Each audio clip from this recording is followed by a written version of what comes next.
and do too little, too reluctantly, and too late. The rushed budget process that will play out this week is exactly the wrong path toward making law. All Senate Democrats would have to vote together to pass the bill without Republicans, and West Virginia moderate Joe Manchin is insisting on a bipartisan process. If they think that they're going to we're going to throw all caution to the wind and just shove it down people's throats, that's not going to happen.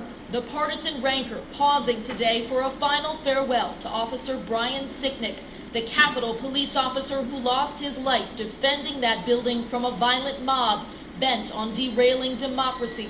Lawmakers honoring his legacy as law enforcement continues the search to bring those responsible to justice.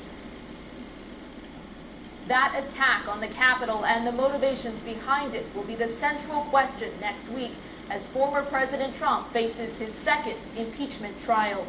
In Washington, Alice Barr, NBC News. A staunch supporter of former President Donald Trump, Governor Kristi Noem was at the forefront of his re-election campaign. While the governor maintained there were discrepancies in some states during the 2020 election, she's gone on record as stating former President Trump had his day in court and Joe Biden is now president.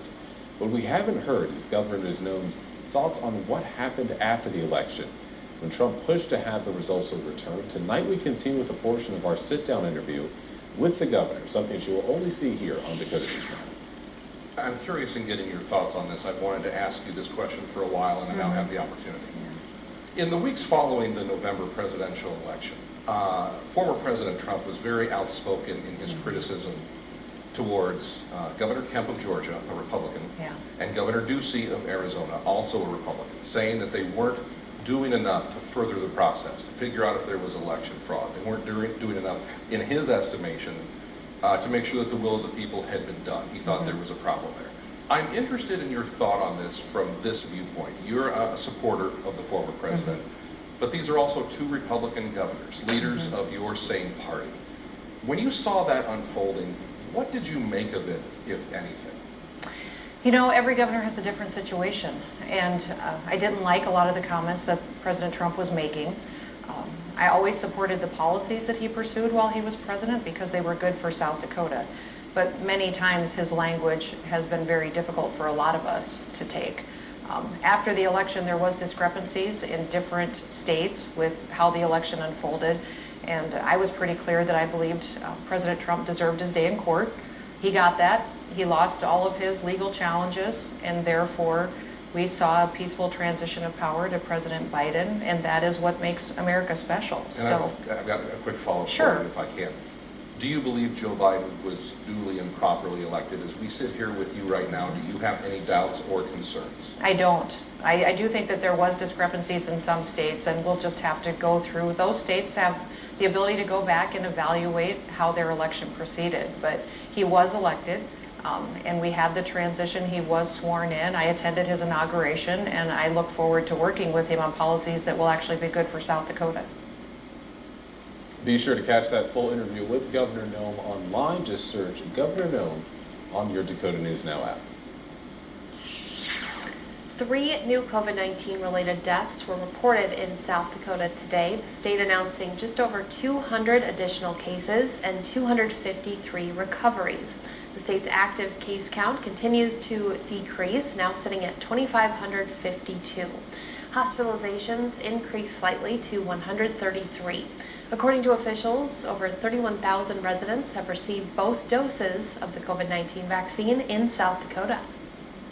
Love is in the air, and what's more romantic than Lowe's? Well, the home improvement chain actually does have something up its sleeve for Valentine's Day.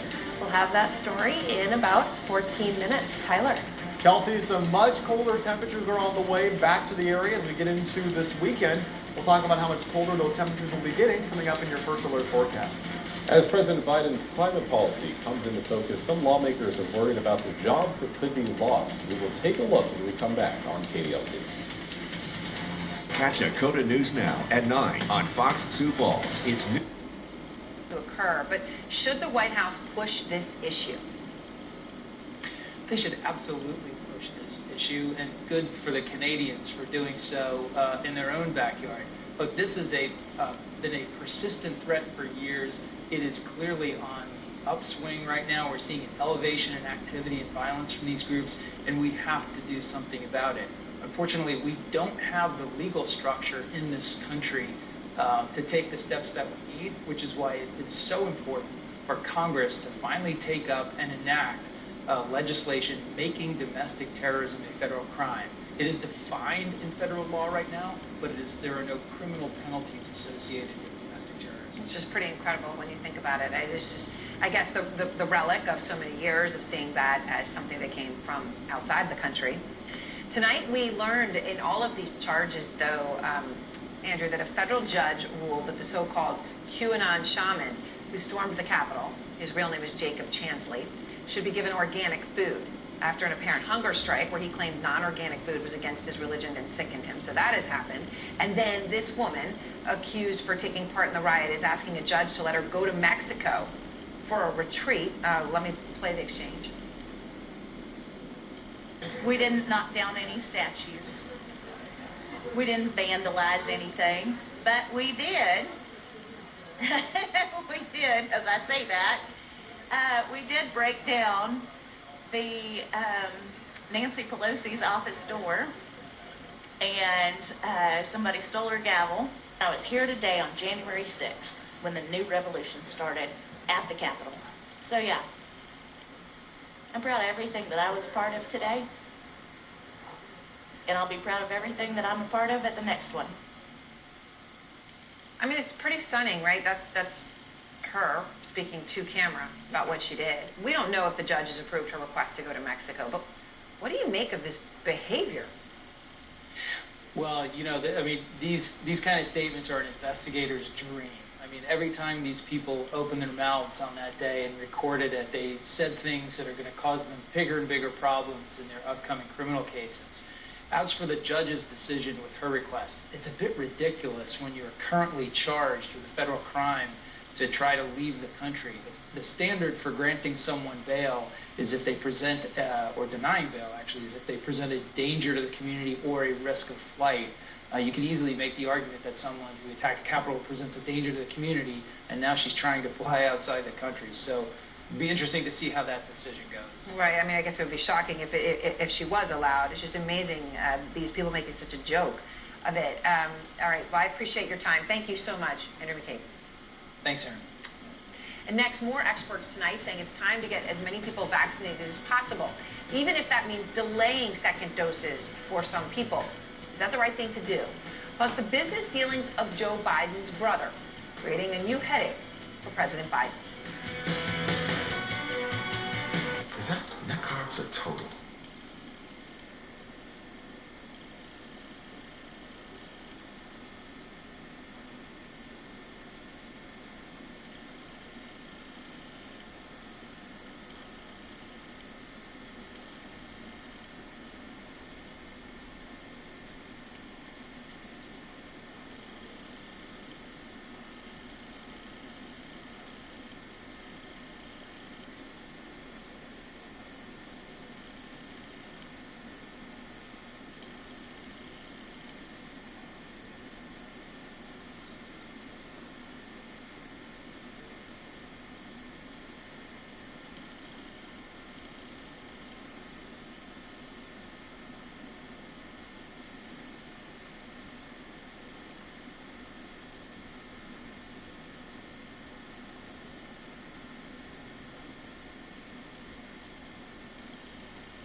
on it because big tech put their thumb on the scale. So that was true. What they said at the time, oh, it's a conspiracy, or it's based on hacked information. Are you kidding me? You're trying to tell me if there was hacked information that could damage me, you guys wouldn't print it? Give me a break. You can whiz on my leg, but don't tell me it's raining. You guys would print it every single day if you could, and big tech would allow it to proliferate every single day, 24/7. Governor, I watched you navigate a primary field full of men when you became the governor. I have watched you fight with our South Carolina General Assembly when they needed to be fought with. So I know you're tough. How should Republicans fight with both big tech and a media that, Ronnie is right, we perceive to be biased against us? I mean, we have to speak about the truth. We've got to call them out and say, look, here, everybody's talking about unity, right? Like, that's the new buzzword, is everybody wants to talk about unity. But first you have to talk about, if you're going to talk about the division of Republicans and Democrats, how are we going to hold the media accountable? How are we going to hold big tech accountable? They have to, I'm not talking about government coming in, they have to acknowledge their responsibility in all of the division. And it used to be a time where the left was all about freedom of speech. Now they want to rein that in. You just had AOC recently say that she wants a commission that will turn around and rein in any of the right-wing news programs. They just had a call out. They want to cancel Fox News off of regular cable stations. If worsened breathing, chest pain, mouth or tongue swelling, problems urinating, vision changes, or eye pain. Erode confidence in vaccines. Yeah, which of course is a big question here, and there's also, so many questions about the vaccines and how they will perform against the variants as the variants continue to become more variant. Dr. Fauci was asked today whether the United States is doing enough to even get ahead of these highly transmissible variants, and here is what he said, Doctor. We're not, because the situation is we still have a demand that far exceeds the supply. It was pretty sobering there that he was saying right now, at the current rate, we are losing the race against these variants. Do you agree? I do. The CDC is projecting that by March, the variant first found in the UK, B.1.1.7, could be dominant here in the US. And so we really need to be doing everything we can to both expedite rollout of the vaccines, but also to double down on the measures that we know will be effective in reducing spread. And that includes, very critically, not only masking, but also avoiding indoor gatherings. So UK researchers found the vaccine from Oxford and AstraZeneca, and obviously this is separate from Pfizer, Moderna, and J&J, right? This is a fourth one, appears to substantially reduce transmission of the virus. Now, obviously, Dr. Wen, right now we only need the vaccines prevented serious illness. In the original variant, right? There's obviously still a lot unknown about the mutants and H vaccine. But if the vaccines are effective at stopping transmission, how much does that change things, do you think? It's a total game changer, because at the moment, what we know is that the vaccines will reduce severe illness and hospitalization and death, and that's really important. But we don't know whether the vaccine will reduce transmission, and maybe you could be an asymptomatic carrier who can spread it to your loved ones. And so you can imagine if it turns out that it could actually reduce transmission, it would really change the way that vaccinated people interact with, let's say, their grandkids if they're vaccinated. And I think it could also lead us to end the pandemic a lot sooner. Dr. Wen, how concerned are you about variants, right? We know there's now several of them. We know they're much more transmissible. We know some may be more deadly. How concerned are you about the pace at which the virus is mutating and variants we don't yet know about? It's the latter part that I'm the most concerned about, because there could be homegrown variants right here in the U.S. that we just don't know. That could be contagious. They could also be even more lethal. We just don't know about them because of lack of surveillance. And so the best thing we can do now is really double down on all those public health measures. And again, just so critical to avoid indoor gatherings, even with our extended family and friends. All right. Dr. Wen, thank you very much. I appreciate your time tonight. Thank you. And next, Biden says family conflicts of interest will not be tolerated in his administration. But the president's brother already complicating that promise. That's it. featuring available heated front seat.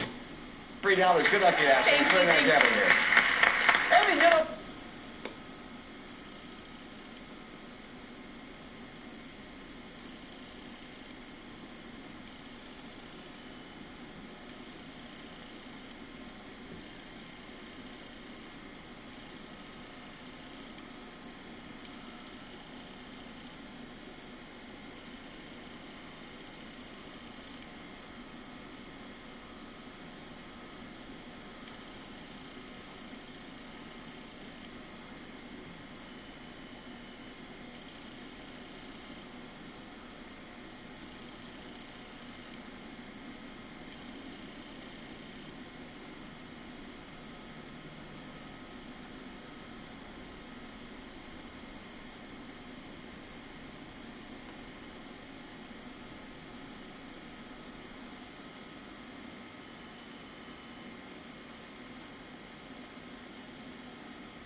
You see people at their worst. But that's not all you see. You see the crime scene photos you can't get out of your mind. You see the acts of violence committed against children and other vulnerable people. You are expected to run towards danger when every instinct tells us to run away from danger. You are lied to. You are assaulted, and then everything you did or did not do is scrutinized. You make hard decisions, sometimes split-second decisions. And then the people judging those decisions can take weeks and months to decide whether or not you made the right call. I want us to have high expectations for cops because they have awesome powers. But I want them to have high expectations of us too. And too often, the only time we think about cops is when they get in trouble or when they're killed in the line of duty. We don't call the cops when things are going well in life. I prosecuted a murder case in South Carolina years ago, and the cop on that case was outstanding. It was a tough, emotional case, but he was great. He was professional and he was compassionate, and I wanted to tell him what a great job he had done. But the verdict came back and the sentencing hearing was about to begin, and he slipped out of the back of the courtroom. It's okay, I thought to myself, I'll see him again. And I'll make sure he knows what a great job he did. He was young and he was talented and he had a bright future, so I knew that I would see him again. And when I saw him again, I could thank him. But the next time I saw him, he was lying on the side of a road, shot to death, while serving a warrant. I waited too late. We lost a police officer during the storming of the Capitol. We lost FBI agents yesterday. My hope is we can all do a better job of appreciating cops and the job they do before it's too late. We should have high expectations of them, but they should have high expectations of us too. Now, one of those expectations is to simply say thank you while they're still able to hear us. So to every law enforcement officer in the country who can still hear us, thank you for your service. From all of us. And good night.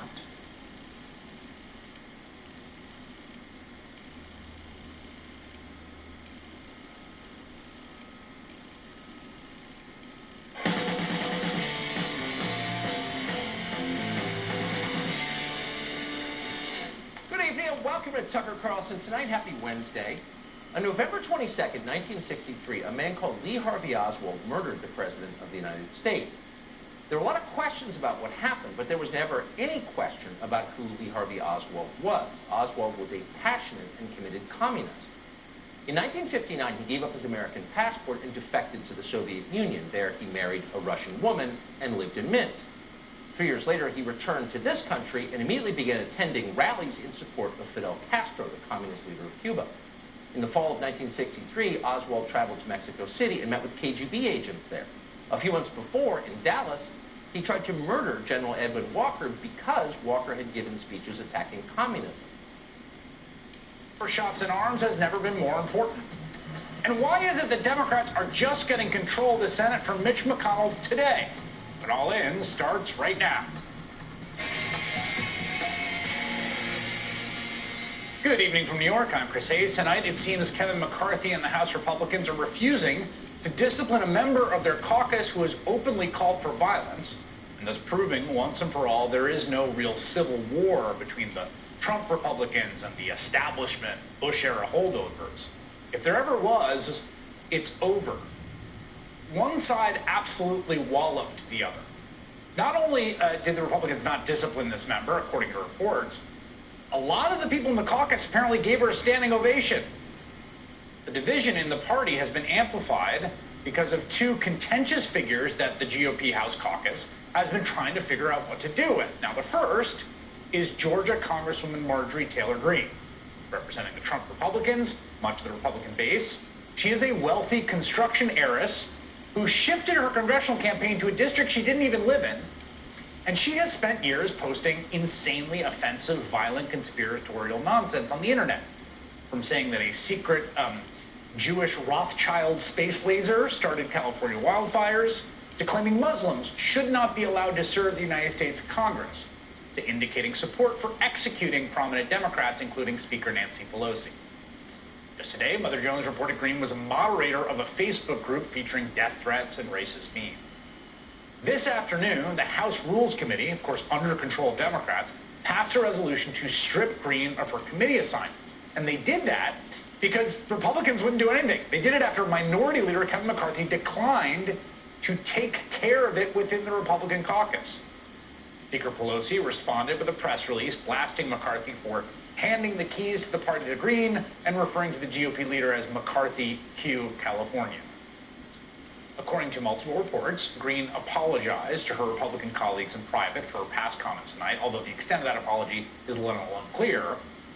But perhaps more importantly, half the caucus reportedly gave her a standing ovation when she was finished speaking. Meanwhile, her public rhetoric is growing increasingly hostile and apocalyptic. That's Marjorie Taylor Greene.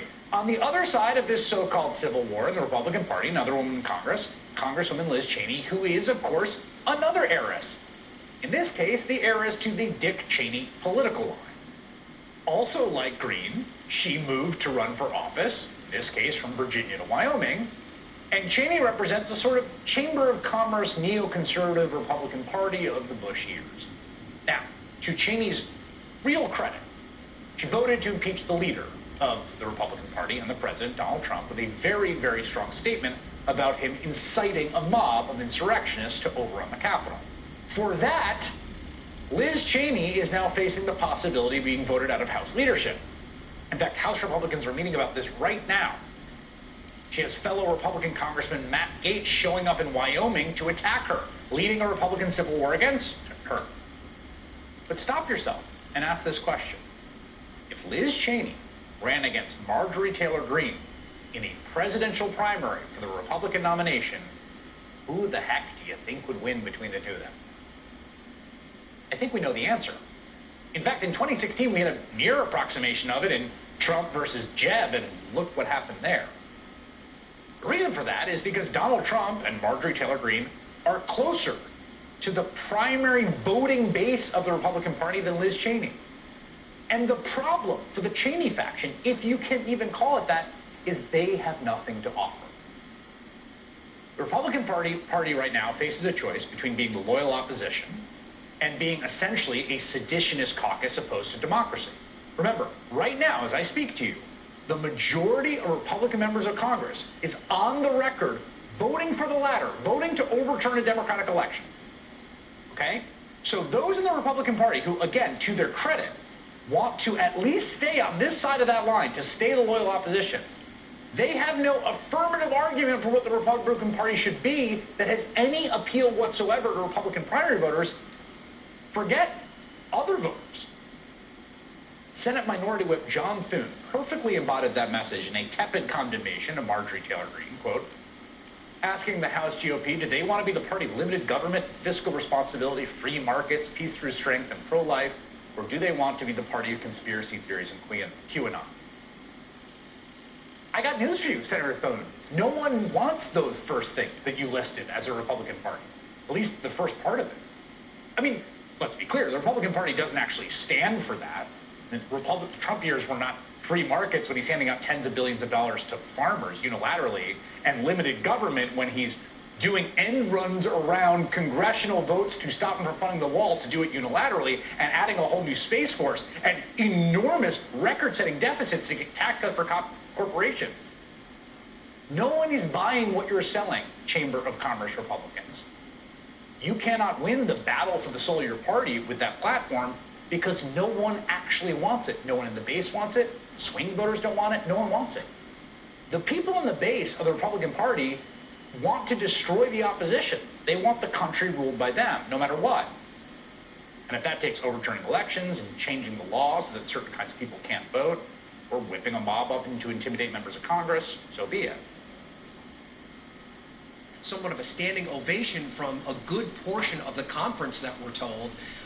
There was one Congressman, Adam Kinzinger of Illinois, who's been, of course, a big critic of President Trump, who got up and really attacked Kevin McCarthy for focusing more on Cheney and dealing with that and not doing anything to handle the situation with Marjorie Taylor Greene. But Kevin McCarthy attempted over the past 24 hours to try and find some way out of this. He asked Steny Hoyer, the Democratic majority leader, if there could be some sort of a compromise, perhaps perhaps put Taylor Greene on some other committee, but Democrats are not interested in that. They don't want her serving on any committee. They have the votes to make that happen, and they are pushing forward. So McCarthy essentially put his hands up in the air and said, I'm not going to do anything about it. And it's also important to point out, Anderson, in that statement that you read from Kevin McCarthy, you'll note that he never says that Marjorie Taylor Greene apologized for the past statements that she's made about some of these wacky conspiracy theories. He says that she recognized what she said and how it could be a problem, but she never apologized. And we're told that is actually what happened, that she never volunteered to apologize for the comments that she had made, which had been a specific request of Democrats who had any hope of whether or not she would stay on these committees. So it's pretty clear there may be some sort of a reckoning with Liz Cheney tonight, but as for Marjorie Taylor Greene, Republicans are not interested in doing anything to hold her accountable. I mean, it's just incredible. Liz Cheney is a conservative and, outspoken in this case about the impeachment. Marjorie Taylor Greene, has embraced QAnon, the QAnon hoax. She's been all in on it. She wasn't just kind of a fringe player. She was all in on this. That doesn't believe the plane hit the Pentagon on 9/11. Believes, the Rothschilds are behind lasers from space causing wildfires in California. This would be stunning. We are just getting word, Ryan. I was told in my ear, we do expect now a vote tonight, not on Marjorie Taylor Greene, as you said, on Liz Cheney. No word on exactly when that's going to take place. Ryan, I appreciate the reporting. We'll continue to check in with you throughout this hour's warranted perspective now from CNN political analyst and New York Times White House correspondent Maggie Haberman, also CNN's chief political correspondent Dana Bash. Dana, this is the Republican Party deciding, at least in the House, deciding who they want to be. They sure are, Anderson. And the shock and surprise and disgust that you are, I don't mean to put words or feelings into you or into your reaction, but it's what everybody is feeling. Because people who have, I shouldn't say everybody who is focused on the facts and focused on what is right, or let me just put it this way, focused on the conservative principles that Republicans have espoused for so long, and that being their guideposts. Things like lower taxes, things like less government in their lives. That's not what's going.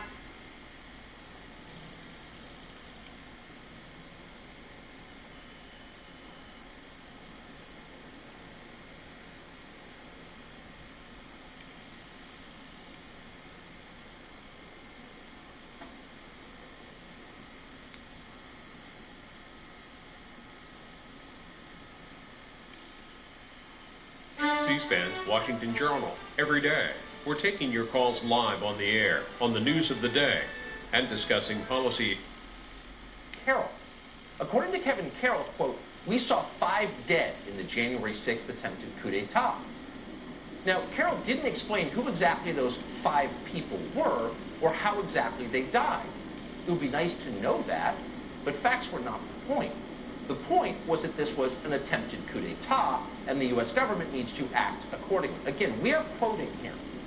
Quote, we defeated al-Qaeda and can do the same thing to the fascist thugs who attacked our democracy last month, but only if we take similar hard measures against the enemy within. Treating Americans like al-Qaeda, the enemy within. Apparently, that's the new conservative position on the riots of January 6th. And why wouldn't it be the position of everyone in this country? Because that's the history they are writing. And we're letting them. But we should be prepared for the consequences of that history. Victor Davis Hanson is an actual historian, so we thought it would be interesting to get his view of all of this. He joins us tonight. Professor, thanks so much for coming on. You're watching this history get written. What's your view of it? Well, it's mythography or psychodrama. Beschloss didn't give any quantification. He says, it's a tragedy. 5 people died in a 2-hour riot, and that's somehow comparable to 3,000 being incinerated in 20 acres of ash in New York, or 100 days of torching a federal courthouse or police precinct, 700 policemen injured, 40 dead. 4 or $5 billion in damage. So a historian has to quantify things or give evidence. Where is the quotation that Donald Trump uttered that is cause and effect that caused that? He doesn't do any of that. These are crises that are not supposed to go to waste. And I'm quoting directly now, as you know, from Rahm Emanuel or Gavin Newsom or Hillary Clinton. The left sees a Katrina, for example, a tragedy, as an indictment. They use the word systemic or root causes or deep that indicts all of America and proves that George Bush is a racist and has to go. Or they can even make them up. A Jesse Small, a Duke, the Duke lacrosse, the Virginia fraternity so-called rape, the Covington kids.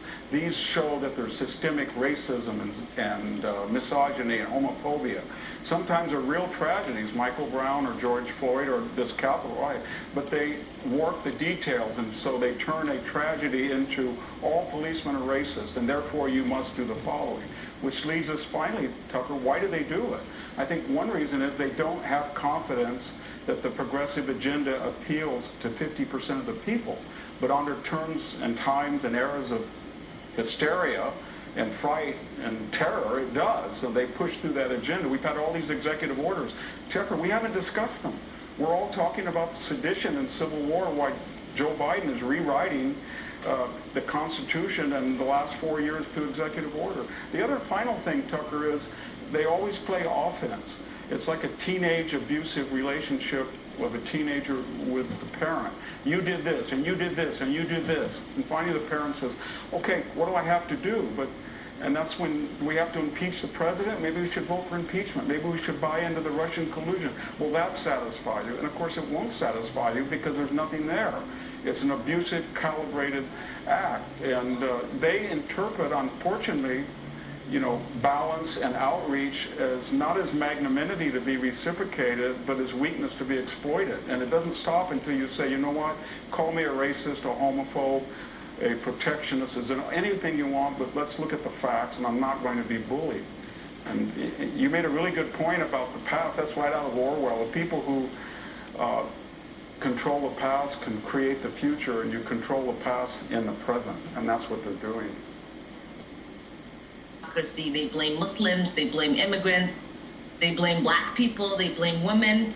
I just happen to embody all of these identities, and I just want to make sure, Chris, that we are clear on this. This is not about me, and it should not be about me. This is about a member of the Republican caucus who has repeatedly incited violence, and Republicans can't just wave a magic wand and attack the black congresswoman. It was notable that there's been a fundraising effort using you.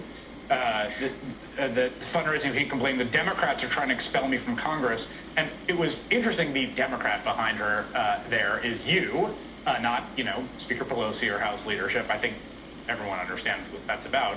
I guess my question is this. There's this dynamic that functions now where she will use this attention, right? And this sort of oppositional to fundraise, do you think about breaking out of this cycle and how to do it, if there's any way out of it?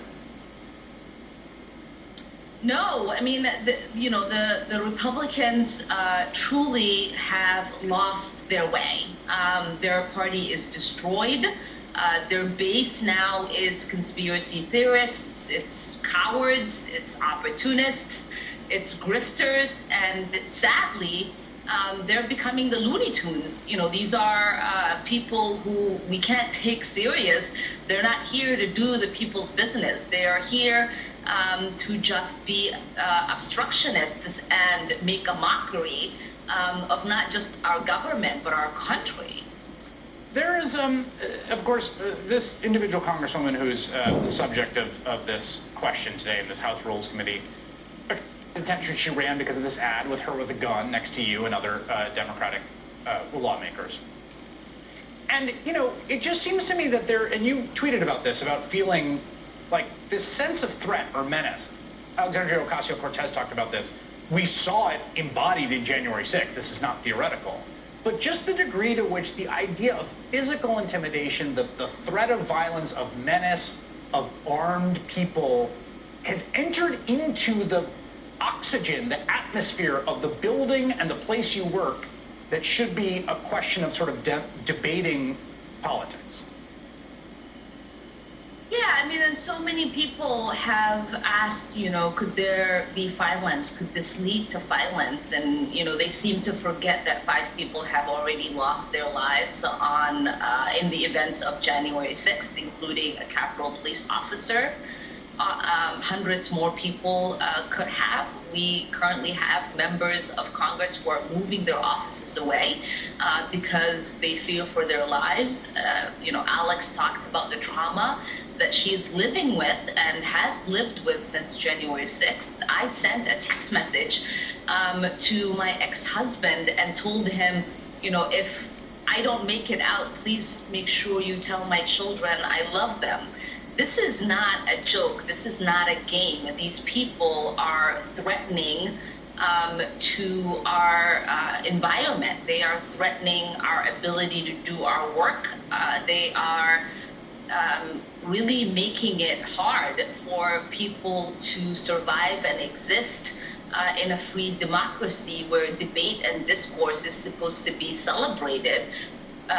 We are now living in a situation where every single caucus conversation, it's about, where can we find resources for security?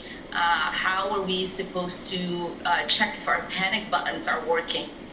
Can we buddy up and walk the hallways because we are afraid of our own colleagues? This is insane.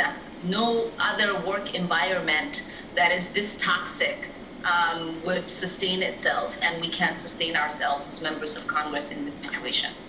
The final question is there something that these members can do to cross back over the line?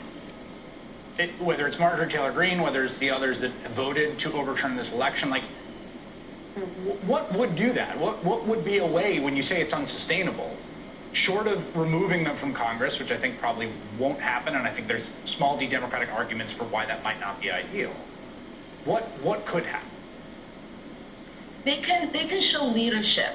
They can decide not to turn the key of their party over to this conspiracy theorist, white supremacist, violent, and dangerous member of Congress. They can hold her accountable. They can hold so many of their members who have incited insurrection and helped lead a rebellion against our democracy on January 6th accountable. It is going to be a long road because these are the children that are born out of a white supremacist movement that has taken over the base of the Republican Party, and we have to, wait and see if they are willing to do the hard work of, dealing with this awful, toxic, really deadly white supremacist, fascist America that they have unearthed. Congresswoman Ilhan Omar, thank you so much. Zero-day attacks. It's kind of scary if you think about it. Jefferson was removed. Again, it wasn't because of an ethics committee recommendation. It was because the Democratic leadership said that he should be stripped of his committees. Like a reality czar. A reality czar. So the New York Times and the Biden administration are now in charge of reality. Now the paper, in a rare flash of self-awareness, concedes this sounds, quote, a little dystopian. But the paper doesn't answer the most basic question, which is, what is this reality the reality czar will promote? And you know exactly. The reality czar will promote their reality. The ones where An infection or symptoms, such as fevers, sweats, chills, muscle aches, or coughs, or if you plan to or recently received a vaccine. Stripped Liz Cheney of her leadership position because she voted to impeach Donald Trump. The vote is now in.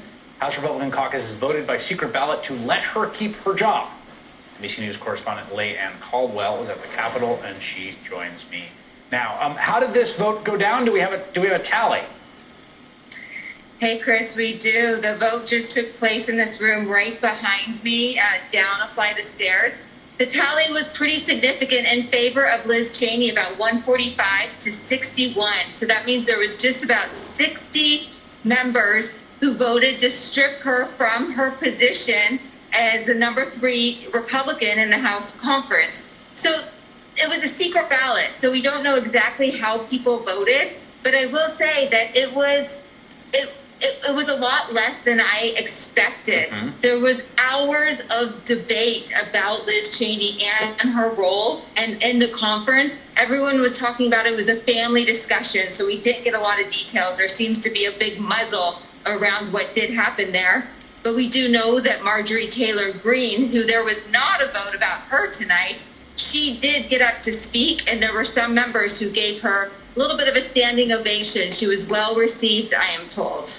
145 to 61 and a secret ballot. That is, I mean, that is, I suppose, encouraging insofar as the caucus has decided that they will not cast out a member for the sheer heterodoxy of voting to impeach the President of the United States.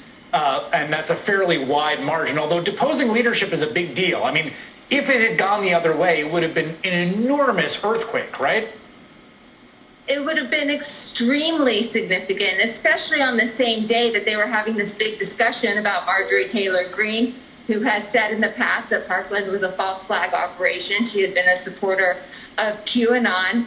And McCarthy, earlier in the day, the Republican leader, had come out and said that he was not going to support stripping her of her committee assignments. So if the conference, after that news, then voted to strip Liz Cheney of her number 3 position, that would have been extremely significant and a very big signal to the country of what the Republican Party stands for. Right now, they're keeping it as status quo. Right, I guess. Dictates, and no one will stop them. Well, that same Justice Department is now prosecuting a journalist for mocking the Democratic Party on Twitter. He faces 10 years in jail for offending them. Andy McCarthy joins us next for a sober assessment of the case against this man. We'll be right back.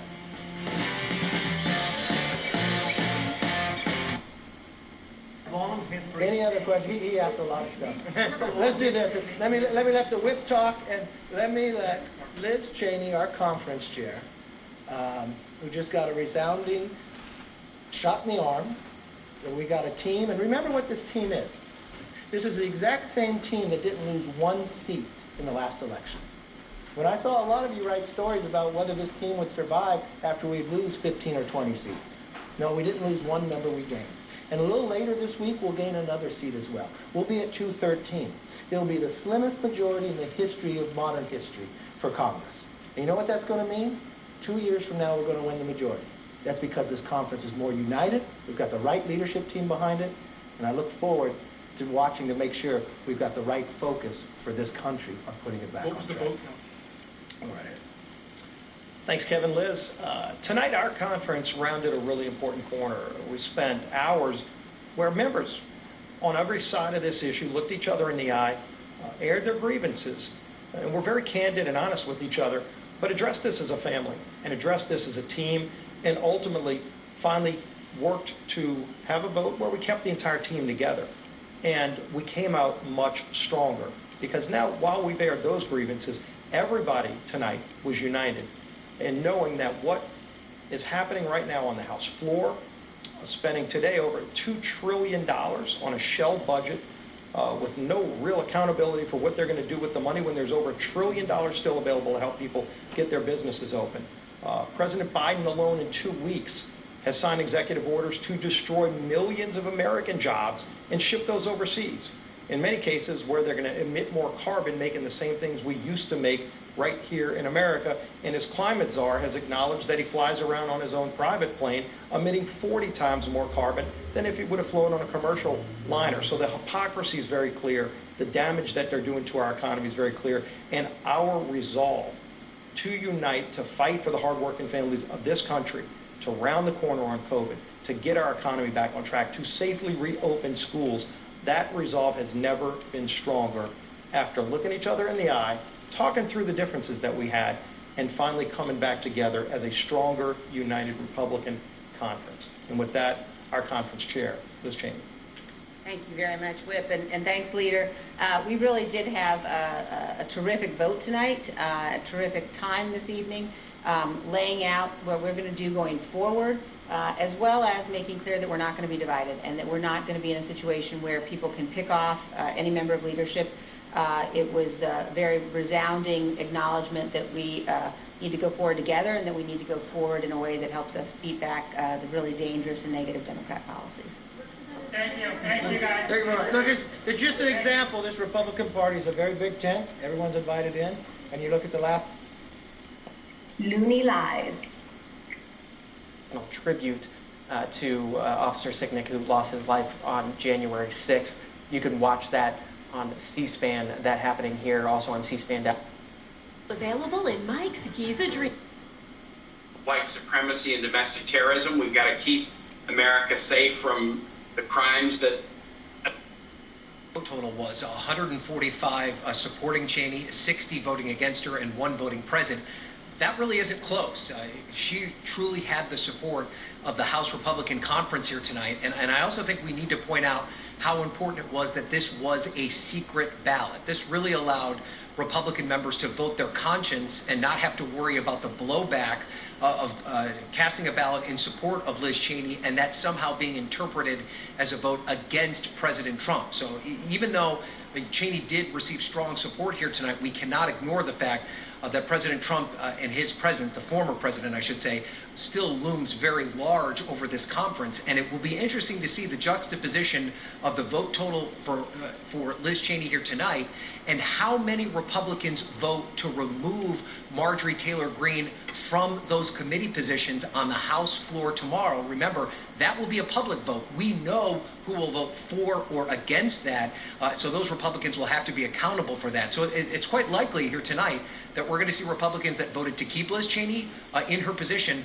but will also vote to keep Marjorie Taylor Greene on those committees tomorrow, even though there will be more Democratic votes and she will likely be pulled off of those committees. And let's be clear, there's not going to be, the Republicans chose not to hold a Republican vote on Marjorie Taylor Greene. They could have done that. They could have had a secret vote and chosen to remove her or not from those committees. Now they're just going to let the Democrats do it and then attack the Democrats for doing it. Yeah, that's 100% right, Anderson. Republicans could have taken this action on their own. Kevin McCarthy could have taken this action on his own. He chose not to do that for whatever reason. He talked there in the press conference that we just had before you came to me about how he wanted to remove her from committees. He was looking for some sort of a compromise, and that he blamed the Democrats for being belligerent on that point. But the fact remains that he had the option to take some sort of action. He chose not to take that action, and now Democrats are going to do it for him. But there is still going to be an opportunity for Republicans to have a voice in this process. Just because they chose not to do it in this forum, they're going to have to vote on this tomorrow, and they will be held accountable for that vote, either for or against it. And I have to imagine there are a lot of these members of Congress that represent districts that President Trump won by solid margins that are going to be very reluctant to cast a vote in opposition of Marjorie Taylor Greene because of her close connection to the former president. And Ryan, for McCarthy to in election campaigns, and I think we've seen in the last few years how well the FBI's involvement in our elections and our politics has worked out. Well, it's a disaster, and you just point out some really legitimately scary implications of this. There are a lot of sober, smart, patriotic people at the FBI. Why would they, and DOJ for that matter, I have to believe, why would they take a case like this? Why would they do this? I think, Tucker, that it's part of what you're going to see. It's a general theme that's running through all of the things that the Biden administration is doing. I think you're going to see a lot of it from their Justice Department. These are progressive narratives. Basically, what they want you to believe is they're, Trump Twitter trolls and white supremacists who are out there, undermining American life at every turn and corrupting our election process. We take the money we save and we put it into more vaccines or more unemployment insurance or more housing aid or more SNAP benefits. We can meet the need. So the issue about the $1,400 check, it connects with a whole lot of other priorities in this bill that are about meeting suffering America. So I think the targeting thing is not a bad discussion to get into, as long as we are going big and going prompt, because Americans are still suffering. Well, I would agree that don't, you know, don't hold it up over that. I just think, again, the logic here of means testing gets complicated, and people don't, their income in 2019 isn't relevant. All I would say is the tax code next year is a great means, and it will score the same. By the way, for CBO purposes, it'll score the same if you just tax it back next year. So that's my little piece here, Senator Tim Kaine. I'm not a senator, but I just, you know, I can't help but offer my opinion. Thank you so much for making time tonight. Could be a budget committee staffer, Chris, with that comment. Okay, it's true though. All right, one of the big questions facing Democrats in the Senate is whether they should eliminate the filibuster. That's the topic of the latest episode of my podcast, Why Is This Happening?, where Senate insider Adam Jenelson lays out how he got the filibuster in the first place, why it became Cheney survived the vote, but I want you to hear the numbers. She got 145, okay? But 61 Republicans in the House voted against her for her telling the truth about the accountability of Donald Trump for what happened on January 6th that we just remembered last night. Those men and women were hunted too, and yet they voted against somebody who decided to vote her conscience, not her fealty, to Trump. One vote was present. Think of that. 60 out of that number. Let's go to Capitol Hill. We have Manu Raju there now. An historic vote. There was a lot of talk during there. The feel of it, Manu, as you were reporting earlier, was like Cheney might lose. Give us the dynamic. Yeah, she went behind the scenes for several weeks in the aftermath of the vote to impeach Donald Trump, talking to members, trying to get them on their side, explaining her vote. And it appears to have paid off. She was listening to the concerns. She did not back away from her vote. In fact, today she said that she does not regret voting to impeach Donald Trump. She made that clear to her conference, but there were an outspoken contingent of members who came after her very aggressively through the course of this more than 4-hour closed-door meeting. And at the end of the day, the members decided that it's more important to unite at this moment than engage themselves in a divisive leadership fight and the ouster of the highest-ranking Republican woman in leadership. Now, we all know as a fact that a plane did hit the Pentagon, and it was real. In fact, we lost a good friend of this show that day. You might remember Barbara Olson. She was on the plane. A terrorist crashed into the Pentagon. 2018, Taylor Greene apparently said that California wildfires were started by a space laser controlled by some kind of evil corporate cabal, which in my mind is not exactly true. And I have no earthly clue whatsoever what would cause someone to believe such a thing.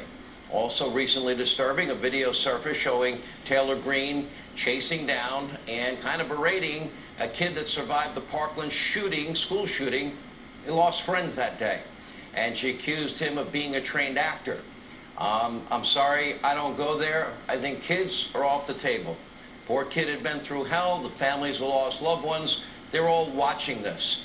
Adults, my view, I don't care whether you're Republican, Democrat, liberal, conservative, I think we leave the kids alone, and the people of this country are allowed to have different views, and frankly, it might surprise some of you. I actually am encouraged by any young people being engaged in the political process, regardless of whether they're a liberal or conservative. Remember Winston Churchill, if you're 20 and not a liberal, you don't have a heart. If you're 40 and not a conservative, you don't have a brain. Okay, so you hope there's an evolution, but the interest is key to have more representation and a better well-informed electorate. Now, from my perspective, there's not a single conservative I know that shares those conspiratorial beliefs or supports the action confronting young people, claiming that a school shooting that happened didn't happen. I don't know a single conservative or a single Republican, frankly, that even knows what QAnon even is, let alone buys into whatever those beliefs are. But keep this in mind, Marjorie Taylor Greene has little power in the House of Representatives. But we now have to look at the other side of the aisle. That's the Democratic Party. Yes, they have a lot of fringe conspiracy theorists and agitators, except they're not little known in their party. They're literally running the whole show for the Democratic Party. They set the agenda, and they have all the power. So Democrats want to purge Taylor Greene from committees. Then this same standard must be applied to them, right? Out of fundamental fairness. For example, let's start with Congresswoman Omar. Remember, she once floated that conspiracy theory that evil Jews in Israel have hypnotized the world.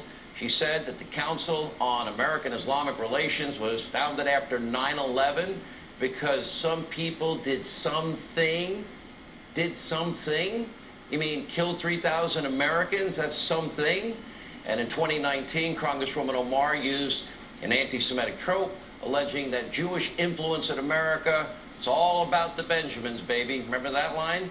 Will Democrats vote to bar her from these committee assignments? Again, there you go.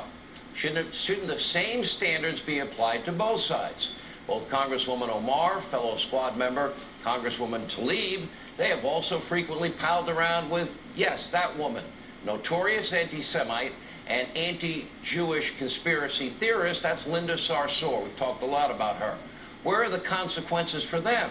Congresswoman Tlaib, those committees. He decided he did not want to do that. Now, he did propose something else to the Democrats to swap committees so she could serve on something besides the House Education Committee. That's what's gotten a lot of criticism, given the conspiracy theories she said about those school shootings that happened. But that offer was not taken by Democrats. They want her off all committees altogether, and they're going to move tomorrow to do just that. All right, let's play a little bit of the Minority Speaker McCarthy talking about this, because literally he made Gumby look like he's stiff in terms of how he twisted around to make this into a point of integrity. Listen. I denounced all those comments that were brought up.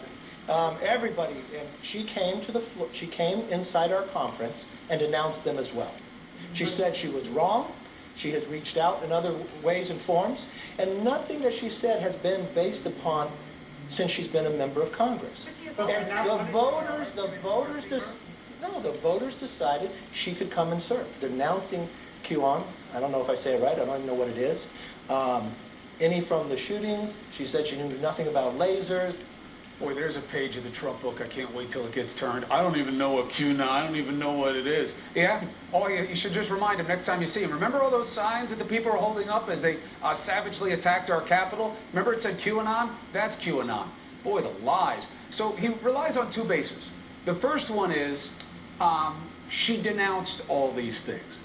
There has been no public statement, to my knowledge, of her saying that to anybody outside this conference. And I wonder if anybody asked her, well, what exactly do you renounce and denounce? Yeah, that is, I'm not told that anybody asked her that. It may have come up, but I really don't believe there was a back and forth based on the sources that I talked to. She made her statement. They applauded her what she said. Other congressmen voiced support for her, and they moved on. I don't sense there was any sort of exchange with her. But what McCarthy said is that he does believe she should say this publicly.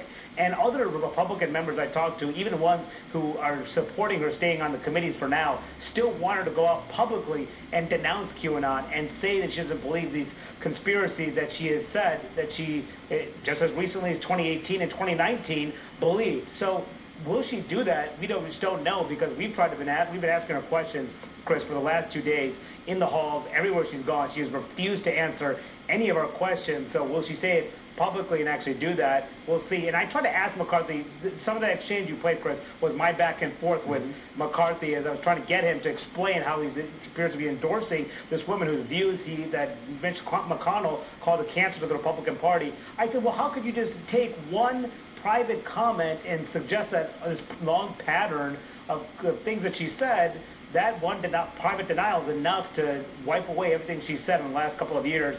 He did not answer that question I tried to ask him towards the end. So that is a question here too. Was that enough for the Republican leaders? They're saying if she says it now as a member of Congress, they may act differently. They're giving her a pass now because they said she just said it before she was elected. Yeah, there's a new rule for them. You can say whatever you want before you get elected. But once you're elected, even though you say the same things during that campaign, supposedly that's still okay for McCarthy. Boy, oh boy. Now, what happens tomorrow? What votes happen tomorrow, and are they open or private? The Republican votes on the House floor, the House Democrats are making clear they are moving forward. A vote will be on the House floor, a simple majority of the House. Democrats have the majority in the House to strip her from those two committees, the House Education Committee and the House Budget Committee. We will know tomorrow which Republicans want a QAnon member to be promoted within their ranks. No question about it. And I'm expecting 18 years, he's been on the right side of the... No matter want to play this game with committees, they're going to have big problems. The list is long. Remember, Eric Swalwell had an intimate relationship with a Chinese spy for years, and he still sits on the House Intelligence Committee with access to all of our state secrets. Adam Schiff, yeah, he said he had clear evidence that Trump stole the 2016 election, that Donald Trump colluded with Russia. He chairs the Intel Committee. We know that he had information to the contrary, and he lied and perpetuated a hoax, conspiracy theory that literally dragged this country down a hellhole for 3 years. When is he going to be taken out of that assignment, stripped of his committee assignments? Look, let me break this down simply, where I am, what I believe. I am a Reagan, I am an America First, contract with America conservative. I'm a registered conservative. What I believe is fairly simple to understand. I believe in liberty and freedom, limited government, low taxes, cutting out burdensome regulation and red tape. I believe in safety and security, law and order in every town and every city in this country. A good education should be available in every school districts and school choice for our kids. Secure borders, energy independence, free and fair trade, peace through strength. Yes, I believe in the Second Amendment strongly, constitutionalist justices, and election reform. And yes, that's the America First agenda I support. Republicans, conservatives, stick to that policy and keep their promises. They'll win future elections. We really don't have time. I have a lot of urgency about the direction this country's headed in. I don't subscribe to radical conspiracy theories like fake news, CNN, MSNBC, and all the Russian truthers on the Russia conspiracy hoax that they perpetrated on the country. And I don't know people that do. But the people of Georgia... To go as fast as possible. The Republicans stole a month from them, so now they get to go double time. Now they get to start. And on the other side of the Capitol, in the House, it's of course a real split screen moment right now. On one side of the screen, there's House Democrats moving ahead with the whole governing thing, voting tonight to move forward President Biden's big COVID relief bill, to start working on that legislation as of tonight. On the other side of the screen are House Republicans who have spent all day and now all night having a big fight within their party about which Republican members of Congress they should punish for unconscionable acts and how they should be punished and exactly what counts as unconscionable anymore. Tonight, Republican Congresswoman Liz Cheney of Wyoming, she's third-ranking Republican in the House leadership. She survived a vote among her colleagues on whether they were going to oust her from leadership because she was one of 10 House Republicans who voted to impeach President Trump for his role in inciting the violent attack on the Capitol January 6th. Even though she survived the votes, dozens of her House Republican colleagues tonight voted that she should be kicked out of her leadership job for daring to cross Donald Trump. But they could not drum up enough votes to get it done, and so Liz Cheney will stay in her role as the number 3 House Republican. And make of that what you will. Only 10 Republicans in the House voted to impeach Donald Trump. But tonight, 145 Republicans voted to keep Liz Cheney in leadership despite her vote. Tonight's vote was also secret ballot, so maybe Republicans are more okay with impeachment when they don't have to answer publicly for their votes. Or maybe lots of House Republicans just secretly like Liz Cheney, but they don't want to talk about it publicly. Like I said, make of it what you will. But the other colleague of theirs, who the House Republicans are grappling with tonight, is, of course, the freshman congresswoman from Georgia, Marjorie Taylor Greene. And if you are a living, breathing, sentient human who's consumed any news coverage in the past few days, you are likely more than familiar with Congresswoman Greene and all the things that have been unearthed about her and her views and her public statements recently, from harassing and mocking a teenage survivor of the Parkland school shooting because Ms. Greene believes that shooting was a hoax with actors and nobody really died, to endorsing social media posts that advocate putting a bullet in House Speaker Nancy Pelosi's head, to propounding a conspiracy theory that the California wildfires were not a naturally occurring thing or even the product of normal arson. No, in fact, she says they were started by lasers from space, controlled by shadowy Jewish groups. And it should really be looked into. All of which comes on top of what was already famous about her, that she's an energetic adherent and proponent of the QAnon conspiracy theory, which is the same conspiracy about Satan-worshipping, pedophile, child blood-drinking lizard people that motivated lots of the rioters who attacked the Capitol on January 6th. That is a theory that she has propounded. It is a theory that, among other things, predicts a violent resurrection of the Trump presidency and the public execution of hundreds of prominent Democrats and celebrities and figures from the news media. Public executions. They want them in public. They want everybody to see them. In the wake of the January 6th attacks, some Democratic members of Congress have said that they feel physically unsafe around Congresswoman Greene, including one congresswoman who asked to have her office moved away from Marjorie Taylor Greene's office out of concern for her safety after a couple of run-ins with her. And as you know, this doesn't really have to be hard for House Republicans. They do have a playbook they wrote themselves for handling something like this. It's a playbook they've used very recently. It was only 2 years ago that Republican Congressman Steve King of Iowa found himself wondering aloud to a New York Times reporter, what's so wrong with the words white nationalist and white supremacist? Why did those become such a bad thing? And even though Steve King had been saying stuff like that and acting that way forever, this time Republicans decided they had just had enough. And the House Republican leader, Kevin McCarthy, got his caucus to strip Steve King of all his committee assignments. He was kicked off all his committees, basically just treated as a pariah from there on out. He had no actual work to do in Congress, whatever. He ended up twiddling his thumbs in the House for the rest of his term. And then there was a Republican primary against him last summer in which he was soundly defeated. And that was it for Steve King's political career. They know how to do this. And Democrats now control the House. They basically said to Republicans, look, you know how to do this. Take care of this problem with Marjorie Taylor Greene saying Nancy Pelosi should be shot and Sandy Hook didn't happen and Parkland didn't happen and it's Jews controlling space that account for the wildfires. I mean, take care of this problem you have with Marjorie Taylor Greene the way you did with Steve King. She wasn't musing aloud about whether words are good or bad the way that Steve King was. She has been publicly propounding a theory that not only led to a violent attack on the Capitol, but that at its heart is about executing Democrats for being Democrats. So Democrats have been saying, listen, do what you did with Steve King here, strip her of her committee assignments, or I guess we'll have to do it for you.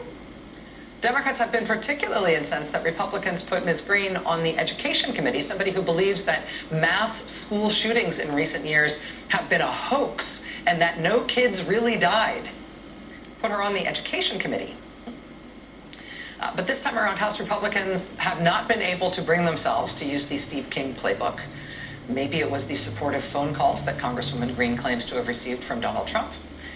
But House Republican leader Kevin McCarthy, after having met with her yesterday, in which she was reportedly not at all contrite in that meeting about anything she said, House leader Kevin McCarthy put out a statement tonight that did not announce any sort of action on Congresswoman Greene and instead attacked Democrats for their criticism of her.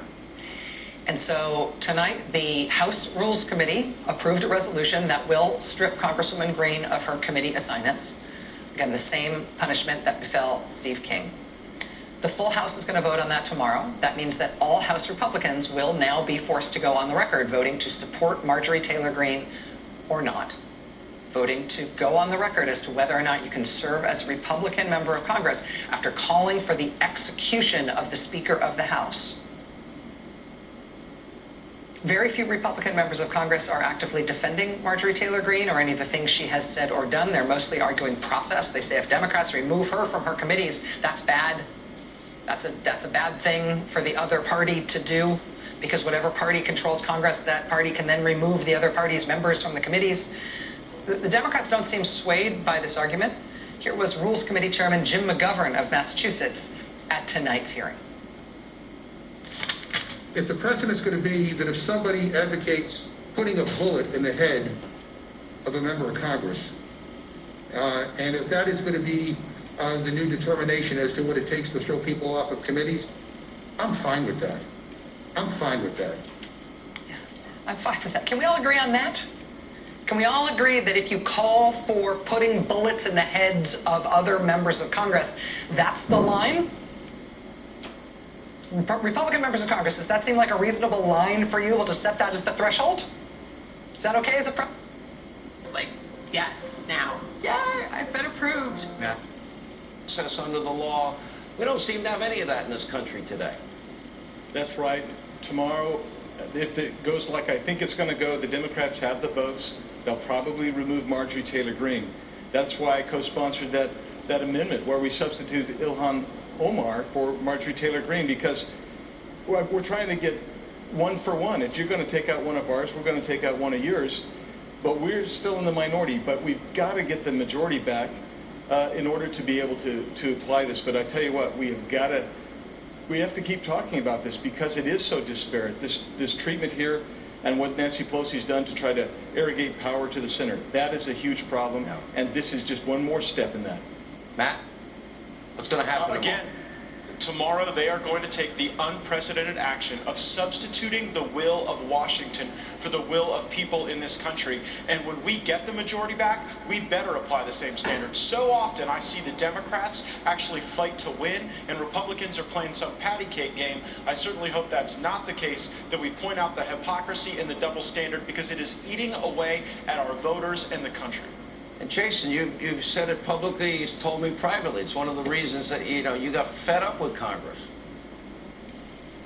I did. Republicans, when they get into power, they try to be Democratic light. They go easy. They don't play offense. Now, what the Democrats are doing is beyond offense.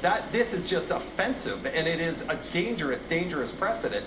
But Republicans have got to remember that when they have the power and they have the votes, that's when you have to make their move and stop being Democratic light, for goodness sake. Make the case, win the argument on the floor. That's why Matt Gaetz and Biggs and others, Jim Jordan, are so valuable. We got to win the communications war. All right, guys, thank you all. Appreciate it. Coming up, John Kerry caught red-handed being a climate hypocrite. We'll show you the videotape, and Senator Kennedy's back, and he has a lot to say, and the great in the last week. And we're not really even looking for it the way we should, okay? Once someone tests positive for COVID, then the states can take the test and go to sequence it or dig into the genetic makeup of the case to know what they're dealing with. Ballpark experts, they tell us sequencing is like 5 to 10% of the cases. So we're not even looking. Now, does that matter? Are cases cases? Only 6 states have done even 1%. The national average is just over 0.3%. So we're not really even looking for the most dangerous aspect of the virus. Why? Because we're stupid. No. Resources. Manpower and resources. I know it gets tired, and I know that the Republicans did a great job of this making it look like a blue state bailout. If you don't have the money, laboratory access, the funding for it, and the testing kits, and the genetic tracing materials, you can't do it even if you want to. So, are we getting better at the vaccine? Yes. Not everything has to be bad or good. All right? There's subtlety here. There's complexity here. And we have to deal with that. But we're not making up enough ground with the vaccine in the communities that are hardest hit. We have systemic inequality. And it affected who got sick, okay? More poor people. More black people. Who are the essential workers? By percentage, more black people, more poor people. Now, who's getting the vaccines? Not them. In all 23 states that we actually have data for, remember, again, there's no central clearinghouse of data. We're not looking at it on the national level. So how are we going to know, state by state, if you trust them? Black people are getting a smaller share of vaccinations relative to how many of them are getting sick. It is wrong. We are not QAnon. Not yet, okay? We care about each other. Same thing for Hispanics. 21 out of 23 of those states. It's not equitable. It's not fair, and it's not right. And we're not going to be able to get ahead if we don't treat the communities the right way. Listen to this.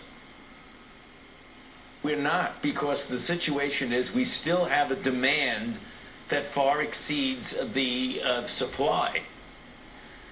You have more people who want the vaccine, who need the vaccine, than we can supply. Look, we're lucky that's the problem. Because if you had to really create demand, if we were really that dumb that we didn't want this, we'd be in worse place. So, key question. We've been asking this from jump on the show. How much vaccine do we have? The Biden team came in saying, we don't even know where to look. Okay, that was 10 days ago, all right?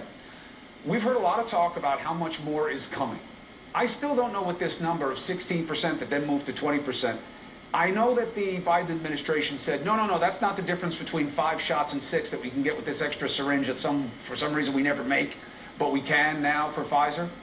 That's 20%. 5 to 6 is 20%. The number more that states are going to get went from 16% to 20%. Is that number? We've been told no. I think we should ask again. And I think we should be asking, how much supply do you have? Why don't you know? Let's bring in Chief Dr. Sanjay Gupta. It's good to see you, brother. Again, I'm not beating up on somebody who just started. But you got to get your hands around your own inventory. If you had gone to work for the administration, which I know every administration asks you to do, lucky for us you stay with us, that's the first thing you need to know is what you have. So we do have to press about that. I want to move from the variants just for one other thing.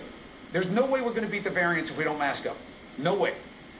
There's pressure for more masks because you can't be wearing your fishing sock. You have to wear the N95 or the KN95. The Defense Production Act is the best way for the federal government to get more of them. Is that in the atmosphere of discussion? Yeah, very much. And, I'm surprised that it hasn't come up earlier because we've been talking a lot about masks for some time. And the idea that not all masks are created equal. We did a report a couple of weeks ago now basically showing what would happen if people wore the N95 masks regularly in high-risk situations. Not all the time, but when you're out in public in population-dense areas, if you wore N95 masks, according to Abrar Karan at Harvard, he says not talking about vaccines, just that could essentially end this pandemic in 4 weeks. Masks are almost more surgical in how quickly they could work. And there is discussion now. Senator Sanders and others have written a letter to President Biden basically saying, invoke the Defense Production Act, make enough of these masks, get the Postal Service to distribute these masks so households all have them, can use them regularly, and that can make a big difference. Wearing a mask is the most important thing, but wearing the right kind of mask also very important, and it is a discussion that's happening. All right, one other point for tonight. These disparities based on color and ethnicity, is there any good answer for it? No, there really isn't. I mean, I have to say that since the beginning, first of all, as you pointed out, there's still not enough data being collected, which boggles the mind, because this was a problem at the very beginning of the pandemic. People they suspected there was going to be significant disparities in terms of who was being affected, who was more likely to be hospitalized or die from this, but we weren't even collecting the data initially.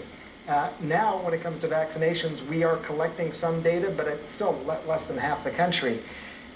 If you think about medicine as just overall, the idea that you would provide the best, whether it be a therapeutic or preventative, as the case of the vaccine, to the people who have the highest disease burden, that's always that's what's logical. It's what's driven how we think about this. Older people more likely to die, give them the vaccine first. Healthcare workers more likely to get exposed, give them the vaccine first. Black Americans, brown Americans, 3 to 4 times more likely to be hospitalized. They should be at the front of the line. They're not. Part of it's access, part of it's hesitancy, and part of it is that, there's still these structural inequalities that exist and must be addressed. That may be one of the biggest lessons that comes out of all of this, Chris. Look, the hard part couldn't be more obvious. You might lose your job, but he gets to keep his pollution-emitting private plane no matter what. And of course, it's not the first time we caught a Learjet liberal in an act of blatant hypocrisy. Yeah, that's Al Gore, back in 2007, getting off his Gulfstream at seats, 12, 14 people, only 2 people on the plane, at San Francisco Airport. At the same time, he was making dire predictions about the end of the planet. Unblock your gut. Free your gut. Well, Chris, I share your concern, and I think about you a lot when I look at these numbers. I think the tough news, first of all, is that I think these variants will become the dominant strains in this country. It's just the way it goes. If you have something that's more transmissible, it crowds out the other circulating coronavirus. We know that as you increase the numbers, even if the virus, the new variant, is less lethal, it's more likely to get into vulnerable communities, and that's why you got to vaccinate those communities first. That's the bad news. We're going to have more of it. The case numbers will go up. The good news, I think, Chris, and I think it's worth pointing this out and reminding people, that the vaccines do work well. It is this race, as you point out, but the vaccines work well. If you go back and look at the 5 trials that people have really focused on over the last several months, out of 75,000 people in those trials, the people who got the vaccine, none of them died. There were a few hospitalizations, but none of them died. And that accounts for variants as well. So I think that's what matters the most. Does the vaccine protect against people getting really sick, being hospitalized, and dying? Yes. I'm not suggesting you want this virus, as you well know, Chris. It's not just about living or dying. But I think that the vaccines protect against some of those awful metrics, the hospitalizations and deaths that that we've seen tick up over time. I'd take being a little sick any day. I'm definitely going to get the vaccine. I'll be interested. I don't know I don't know that I could take a second round of that illness. We'll see. Dr. Gupta, always a pleasure, brother. Thank you. All right, so look, Chris, thank you. We know that it's got to be on the federal government. Okay, you can't. But you got to walk the walk, man. Respect has to be earned. It's not a participation trophy. And when the secretary says, look, I'm a busy, important guy, he is, so the rules don't apply to me, you don't earn respect that way. If I were the secretary, I would respectfully suggest to him that he park the private plane. Why don't we ground all of the private jets that we, the people, pay for all of these cabinet secretaries? Now, you know this little truth. I don't think most people do know. We've got whole fleets of private jets, don't we, Senator, that we, the taxpayer, pay for, the people of Louisiana pay for? You're talking about walking the walk. Oh, if they're going to ram this climate change nonsense and new Green Deal down our throat, why don't we ground the whole fleet? Maybe we can sell them off, or maybe, if we don't want to sell them, someone else will use them. Maybe we can just, recycle the parts. Well, I think there are a lot of private planes in the various agencies. I can tell you, for the reason that we just talked about, when I fly back and forth to my home, to my state, I always fly commercial, and I always ride in coach for that reason, because people see you and judge you by your actions. Disease Control. Joining us now for the interview is Dr. Walensky. It's a real honor and a pleasure to have you here. Thank you so much for being here. Thanks so much for having me. I'm delighted to be here with you. I am intimidated by the scale of the task ahead of you, not only because of the crisis that we are in, and good, you're human. Obviously the scale of the public health challenge, but also the organizational challenge that you've got, given what the CDC has been through for the past week. How are you thinking about the task ahead? As you say, I think it's a two-pronged task. I have to take care of the people who are doing the hard work, and they have been, for many of them are career public health officials, stewards of the health of this nation and really of the world. I have to take care of them because they're doing the hard work that is about to protect the rest of the country and that has been working to protect the rest of the country. In truth, there hasn't been massive turnover of the wonderful personnel who are working there. They have been muzzled, they have been beaten down, but they're still there and they are working hard, long hours.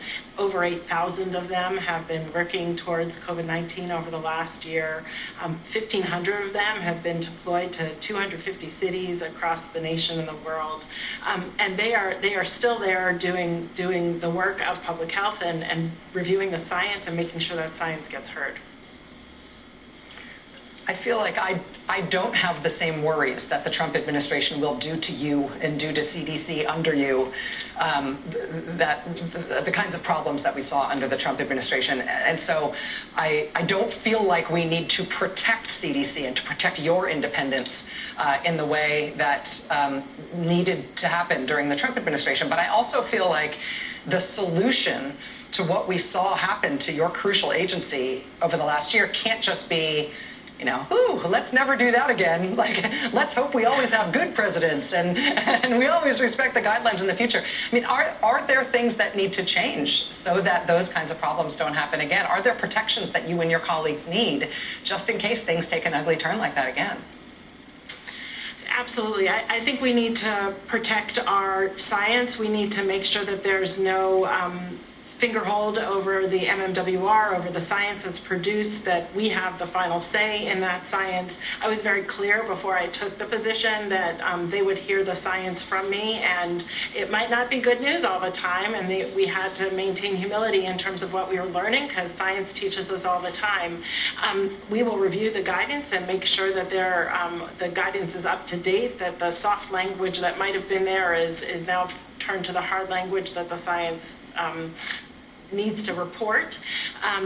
And, quite honestly, I do think I need to do, not everything was done perfectly. We need to acknowledge the places where we might have misstepped, where we can learn from what was done, what might have been done improperly or could have been done better.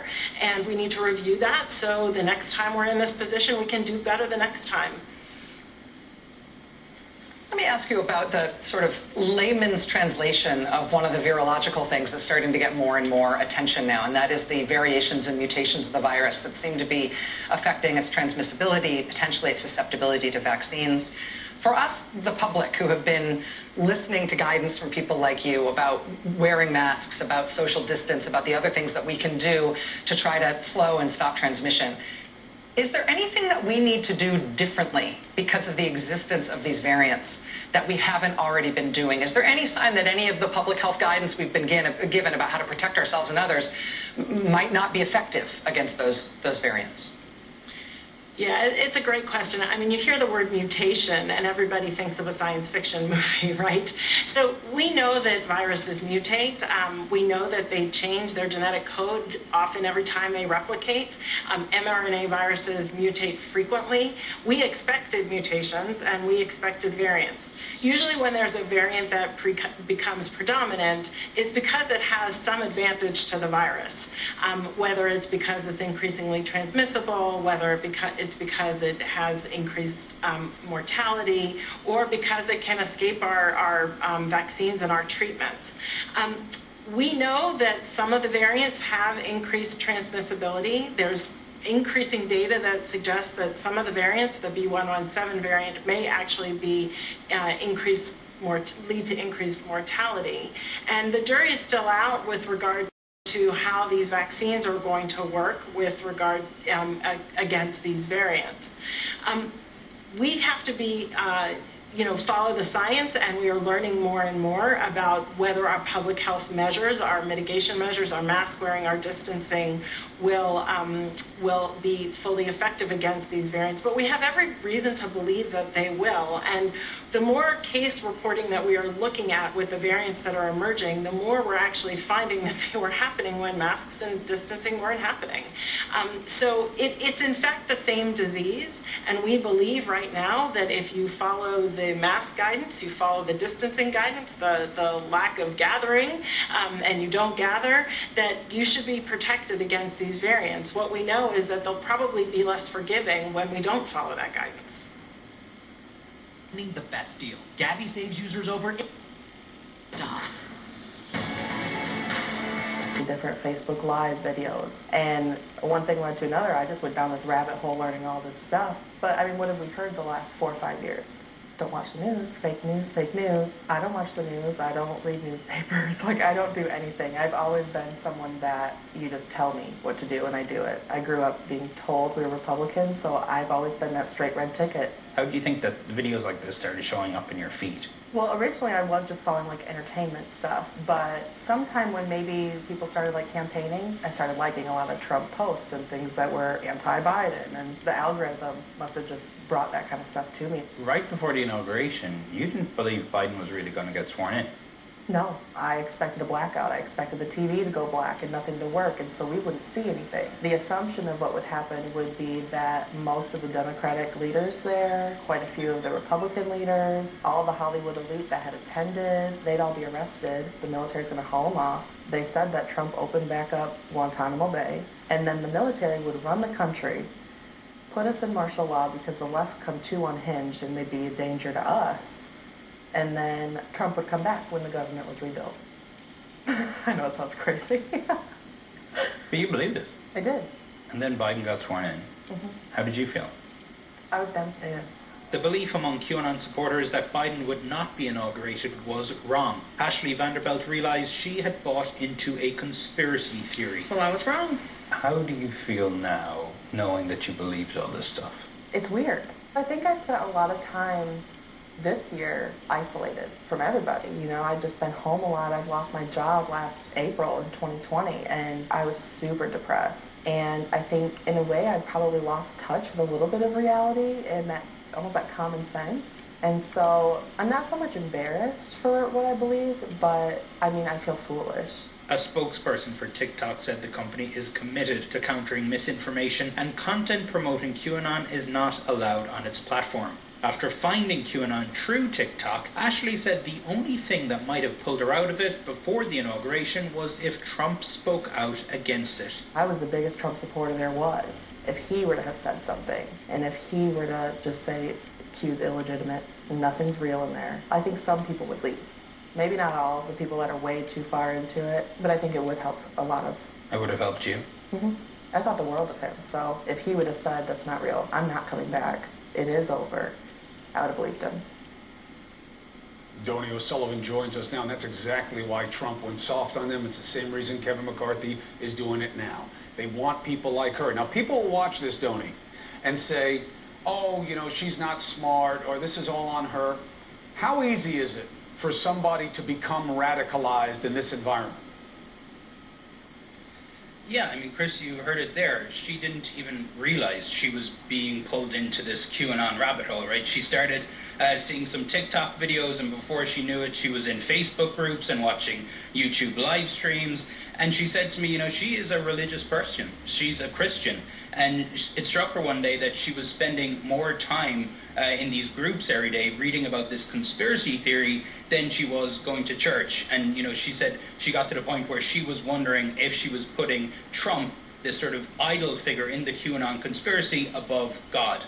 How dangerous is the placating of the QAnon cuckoos in Congress right now in terms of what this does to the ability of that conspiracy group and others like it to find people like her online and say, we're legit, she's in Congress, listen to us? Yeah, look, and I mean, it's incredible, really. You have this 27-year-old mom in South Carolina who's been able to do what many Republican leaders are not, and to come out and say QAnon is BS and it's wrong and disavow it. And she said, I asked her, I said, what message does it send when Republican leaders like Kevin McCarthy do not come out and totally disavow this sort of thing?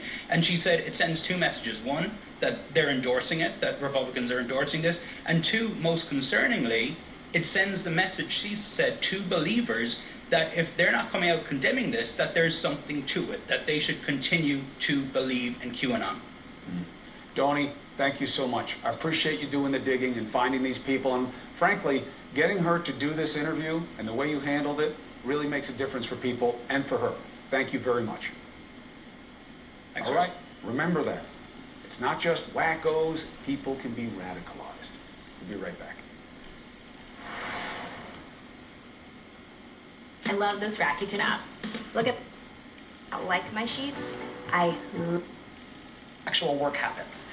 The Republicans chose not to do it themselves, the Democrats will. And tomorrow we will get to see every Republican member of the House go on the record about where they stand on the anti-Semitic conspiracy lady who endorsed the murder of Nancy Pelosi. We don't yet know the timing of when that vote is going to happen yet. We don't know about the kind of debate or floor speeches that may happen in advance of it, but we know it's going to be on the House floor tomorrow afternoon. Yuck. Watch this space. 10 years ago. Saving money on your cellular service. All right, here we have cups of coffee from the same pot. She should not enjoy the privilege of serving on committees. That's what this is about. Anybody who advocates assassinations of members of Congress, or anybody who said what she has said about a whole range of things that we've heard them here today, I don't believe should enjoy the privilege of being on a committee. And so now the vote is, is there any other discussion or amendment? Hearing none, the question is now on the motion offered by the gentlewoman from California. All those in favor will say aye. Aye. Aye. Opposed, no? No. In the opinion of the chair, the ayes have it, and the motion is agreed to. Accordingly, I will manage this for the majority. Mr. Rushendahl, who... Yes, Mr. Chairman, it's going to be Mr. Cole managing for us. And Mr. Cole will manage it for the minority. I thank everybody for being here today, and without objection, the committee is adjourned. The full House votes tomorrow on whether to remove Representative Marjorie Taylor Greene from her committee assignments. Debate on the resolution begins around noon Eastern. As always, you can follow the House live on C-SPAN. House Minority Leader Kevin McCarthy has responded in a written statement that reads in part, quote, "I understand that Marjorie's comments have caused deep wounds to many, and as a result, I offered Majority Leader Hoyer a path to lower the temperature and address these concerns. Instead of coming together to do that, the Democrats are choosing to raise the temperature by taking the unprecedented step to further their partisan power grab regarding the committee assignments of the other party," end quote. C-SPAN's Washington Journal, every day. We're taking about the nature. For myself, the 2 years that I've been on it, I don't even think. Who would adopt a 17-year-old? Direct the Department of Education to provide guidance to those post-secondary programs. So I guess a two-part question here is, how will you ensure that students with disabilities have increased access to post-secondary education? And second, how will you make sure that those higher education institutions are prepared to support and provide services to students with disabilities? Thank you for the question, Senator. I do acknowledge that, you know, the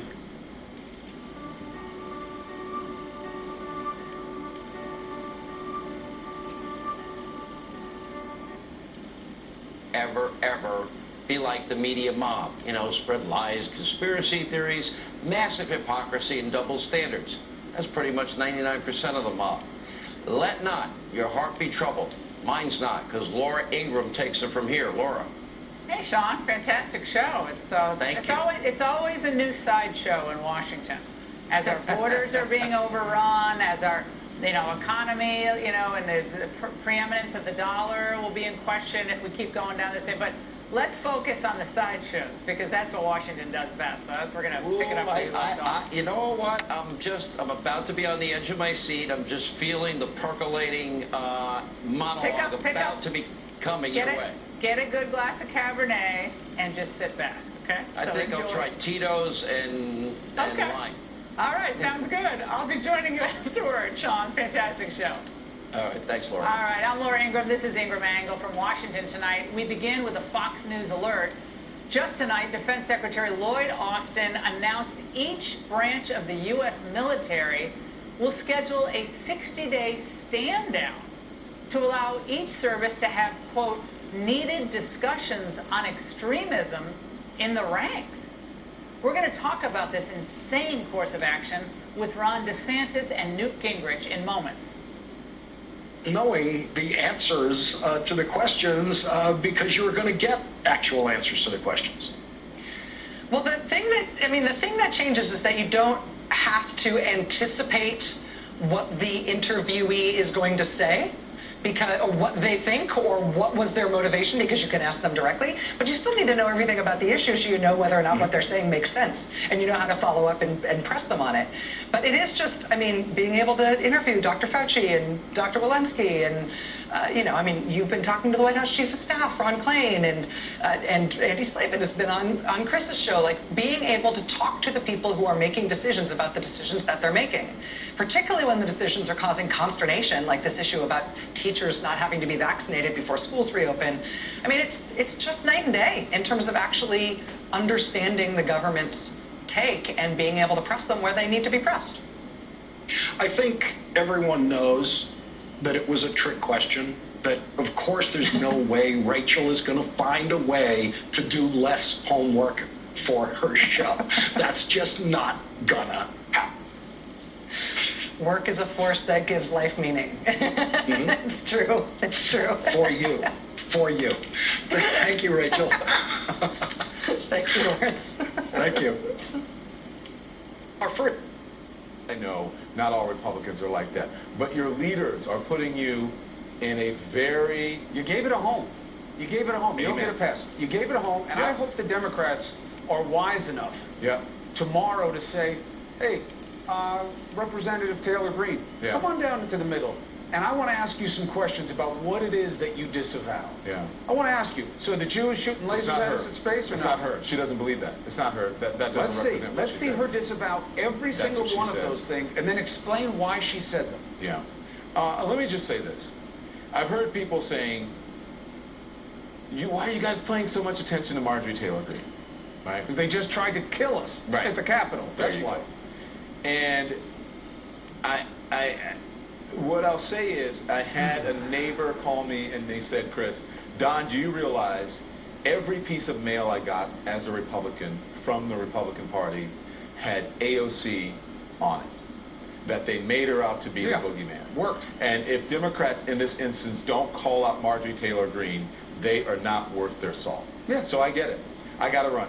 And the news media, same. If you guys don't call it out, you're not worth your salt. Hey, and we have to call it in our own ranks. You saw what happened last night, right? When you were beautifully taking people through the rest of the ceremony, people on Fox were savaging us. Oh, I took pictures. That's what state TV does. They are media operatives for this rabid right. There are a lot of people in uniform, men and women who wear that police uniform every single day of their lives. That didn't go unnoticed, that it was covered on CNN and on MSNBC, but Fox News did not cover it. I mean, they had snippets of it, but they didn't do wall-to-wall coverage as we did, because they were too busy attacking us and talking about the lady who was unfairly ousted for going after LeBron James. Yeah, well, that's an important story. Well, it is if you're trying to code that race matters. No, I'm joking. Come on. I never know with you, Don. Your poker face is too good. Hey, D-Lemon, I love you. Don't mess with me when I'm upset. I'm not. I know I am too. And I'm going to talk about it. So you guys ready? I'll see you, brother. You guys ready? Because this is CNN Tonight. I'm Don Lemon, and we have breaking news, okay? The moment of truth for the GOP, or will it be the QOP? Not the Grand Old Party, but the QAnon Old Party. Is that what they want to be? Irrelevant, racist, crazy conspiracists. Not if that's what they want to be. That's who you are. Own it. Congratulations. They're out, and thus, at times, they seem like they were dancing to the Democrats' tune. Now, setting aside the wacky and outlandish things that Ms. Greene has said in the past, we have to ask this question. What would the Democrats do if we demanded that Maxine drive them out waters and Rashida were going to impeach the MFer Tlaib were to be removed from their committee assignments because of all their off-the-wall and dangerous statements? And by the way, they're not the only elected Democrats who've spewed such rhetoric. The Democrats have absolutely zero standing to second-guess Republican caucus decisions given the failings to police their own nuts. Trump supporters who were ready to kill a police officer, were ready to kill any police officer, any one of them. And yes, they were Trump supporters who committed that murder. Trump supporters. And those two words, Trump supporters, were too political for me to say last night, but those two words are the truth of who murdered Officer Brian Sicknick. Trump supporters. They wanted Donald Trump to be president, and they wanted Brian Sicknick dead because Brian Sicknick was protecting the constitutional process that gave us President Joe Biden, who is supposed to be trying to work today with the party who supported the murderers who entered the Capitol, the party who gave the murderers the opportunity to enter the Capitol and murder a Capitol police officer, Brian Sicknick. 139 members of the House of Representatives and 8 Republican senators were accomplices in the murder of Brian Sicknick. They created the opportunity on January 6th. They created the incentive on January 6th. And this one senator, Joshua Hawley, more than any other, has the blood of Capitol police officers who were killed and injured on his ugly fist. To spend an hour, as we did last night, in effect, at the wake and funeral of Officer Brian Sicknick, it was impossible not to think that he would be alive today working in the Capitol were it not for Donald Trump. The House prosecutors of Donald Trump in the Senate impeachment trial say that he is, quote, singularly responsible for the homicidal attack on the Capitol. That means Donald Trump is responsible for Officer Brian Sicknick's murder. This was always about allowing political opponents to define conservatives back to the pre-Trump good old days. You know, when we turned off blue-collar and working-class voters with stupid wars and outsourcing of jobs to Asia.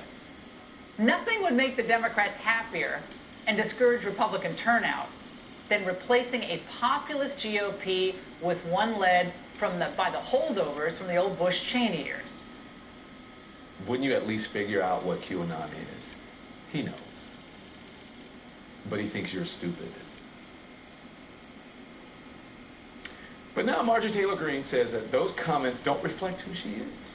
And for that, the QOP, the QAnon old party, their conference gave a standing ovation to a known bigot and conspiracy theorist.